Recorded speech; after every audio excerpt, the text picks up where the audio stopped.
guys, welcome back to my channel. Today I'm back with another book tag video, and today our episode would be all about Shadowhunter Chronicles.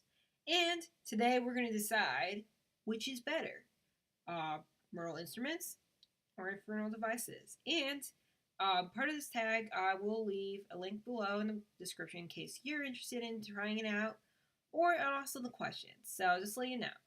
And also the links for the books, so in case you decide to check them out yourself, they're really good. And hopefully you've read them. If you haven't, I don't recommend watching this video. And if you want to learn more about Shadowhunters, I do have a video on my channel. So it's called The Guide to Shadowhunters, I think it's that one called. But anyway, that is what the video is about. So if you haven't read it, see ya. Anyway, so let's just get into it. So the first question is, favorite main character, Clary or Tessa? I'm gonna pick Tessa, just because I feel like she's kind of like less whiny than Clary is. I mean, still like Clary, and she has like a lot of good attributes, I guess. But I do think that Tessa is like the most like powerful one out of the two, and she has like awesome shifting abilities, and I think she's just badass. Not to say that Clary's not badass, but I think she is more badass. So I'll just pick Clary. Favorite Herondale, Jace or Will? I guess I'll just pick Jace just because I think he's more funny, and the other two were both hot. I still pick Jace just because he's just really cool, and he also can drive a demon mobile, I think it's called, demon motorcycle or something like that. And I don't know, I mean, he always remembers your birthday and so on, and I just think he's more entertaining, so I just pick him. Favorite love triangle, Simon, Clary, Jace, or Will, Tessa, Gem? I will pick the Infernal Devices, just because when you think about like the Mortal Instruments, you pretty much already knew who Clary was going to end up with. Even in the first book, we already knew that Cassandra Clare, she was actually setting things up for Jace and Clary to be together, and we already knew. And the only reason why Clary dated Simon is because she couldn't have Jace because she thought he was her brother. So it was just more like, I just had to, and he's my friend, so why not? But so it was not really much of a competition for Simon. But anyway, I feel bad for Simon, but at the same time, there was no contest, and there was no love triangle. You already knew what was going to happen. Year two, no. Unlike the Infernal Devices, you didn't know who she was going to end up with. So, okay, it was more like if you're having a love triangle, it's always interesting when you don't know who she's going to end up with. And I felt like Tessa had chemistry with both of them, and she both loved them deeply in their own way. And she couldn't choose until the end, and she ended up with both of them. So I felt like that was more of a love triangle, really, that actually made sense and so on. That actually something happened. So yeah, let's see. Better villain, Sebastian or the Magister? I'm gonna pick Sebastian. I think he's more evil. I mean, the fact that he is raised by Valentine, who is a horrible person too.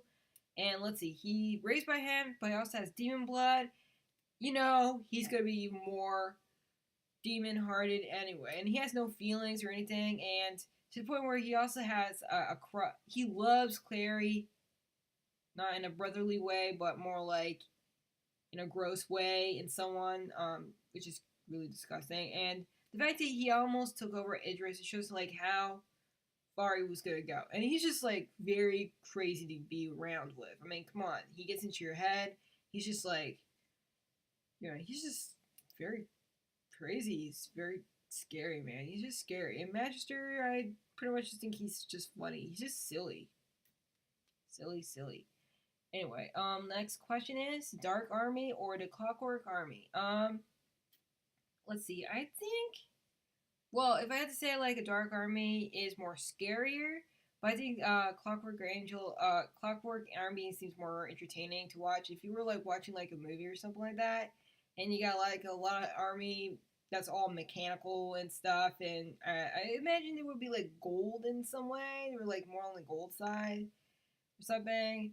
But you know, like I think like a mechanical army that they never die because they're mechanical, so they just keep on coming up. So I think they're the best army you can find. And the Magister built them, so with his own hands, he doesn't need anybody else except himself. So yeah, Let's see, it's better first book, City of Bones or Clockwork Angel? I guess I liked both of them in their own way, but I would just pick City of Bones in my opinion, just because I felt like it was more entertaining. They had more funny scenes, and I like the whole scene with in the vampire lair. I think it's Demont Hotel or something like that.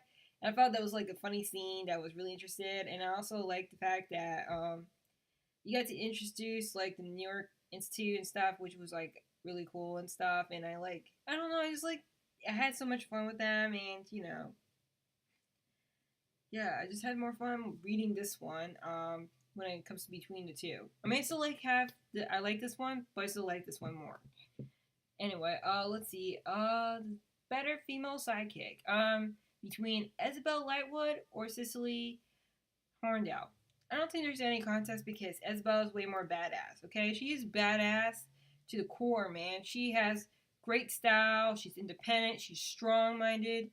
And Cecily, I guess I don't know. I forgot about her. I mean, it's been so long since I read Infernal Devices, but at the same time, I have more of a memory of Mortal Instruments, and I felt like Isabelle really stands out, and I just think she's really cool. And she also has a whip, and yeah. Let's see. Better setting, the New York Institute or the London Institute? Let's see. I don't know. I mean, it's kind of hard to choose because I don't know. I mean, if I didn't have to choose any of them, and if it was optional to any of the settings, I would have picked Idris just because like that whole idea of the world building of that area, and like because it's like a fantasy world. But if I had to choose between New York or London, I guess I do think that London Institute would be more interesting because like I like the whole fact that like it's in the Victorian area, and you would never be able to find it because like it's back in old days. So it's really cool, and I don't know, you also get maids and you also get a ghost floating around. You got church walking around. Also, I love cats. And I think I'll just pick that one. So, yeah. Let's see, the better. Next question is better last book, City of Heavenly Fire or Clockwork Princess? I will pick City of Heavenly Fire, just because it felt like during that time, Cassandra Clare has like gotten way better during that time, and that's when her writing was like it was like at the top, man. It just keeps on getting better, so that's like where it was amazing. And I liked the way it ended, and I also liked all the action.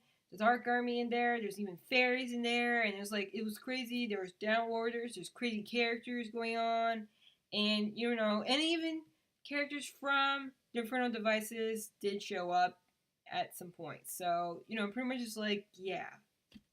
I mean, not to say I don't like Clockwork Princess, but I like Heavenly Fire is better. Let's see, the next question is better final epilogue, City of Heavenly Fire or Clockwork Princess? I guess I mean I always saw like the epilogue in Heavenly Fire was kind of sad a little bit because one, you killed another two of my favorite characters, Raphael and Jordan, which I will never forgive about that. I can't believe that. And Simon pretty much doesn't remember who they are at one point, so he's starting to remember, I guess. So, which was kind of sad that he had to lose those memories in order to save the day, I guess. So, I mean, I guess we'll pick Clockwork Princess because I actually accepted it the most part. I accepted everything. So, I accepted the fact that, like Tessa did end up with Will, but then he had to die because of old age, which was like kind of like a normal thing. And then she pretty much ended up with Gems. So I pretty much would pick this one just because I felt like since she did choose both of them and they had kids and so on, and it was just a normal, happy ending, I guess, in some way. So I felt like Clockwork Princess had a better epilogue, so I'll just pick that one. So, yeah. So that is pretty much all the questions I have. Let me know in the comments below which one do you feel is better, this series, trilogy, or this series. Let me know what you thought. So hopefully you liked this video. If you do, click on the thumbs up. And if you want to check out more of this channel and see more, do subscribe because I'd love to have you around. And just let you know, I am also on social media. All my links are in the bottom. And so until next time, keep on reading.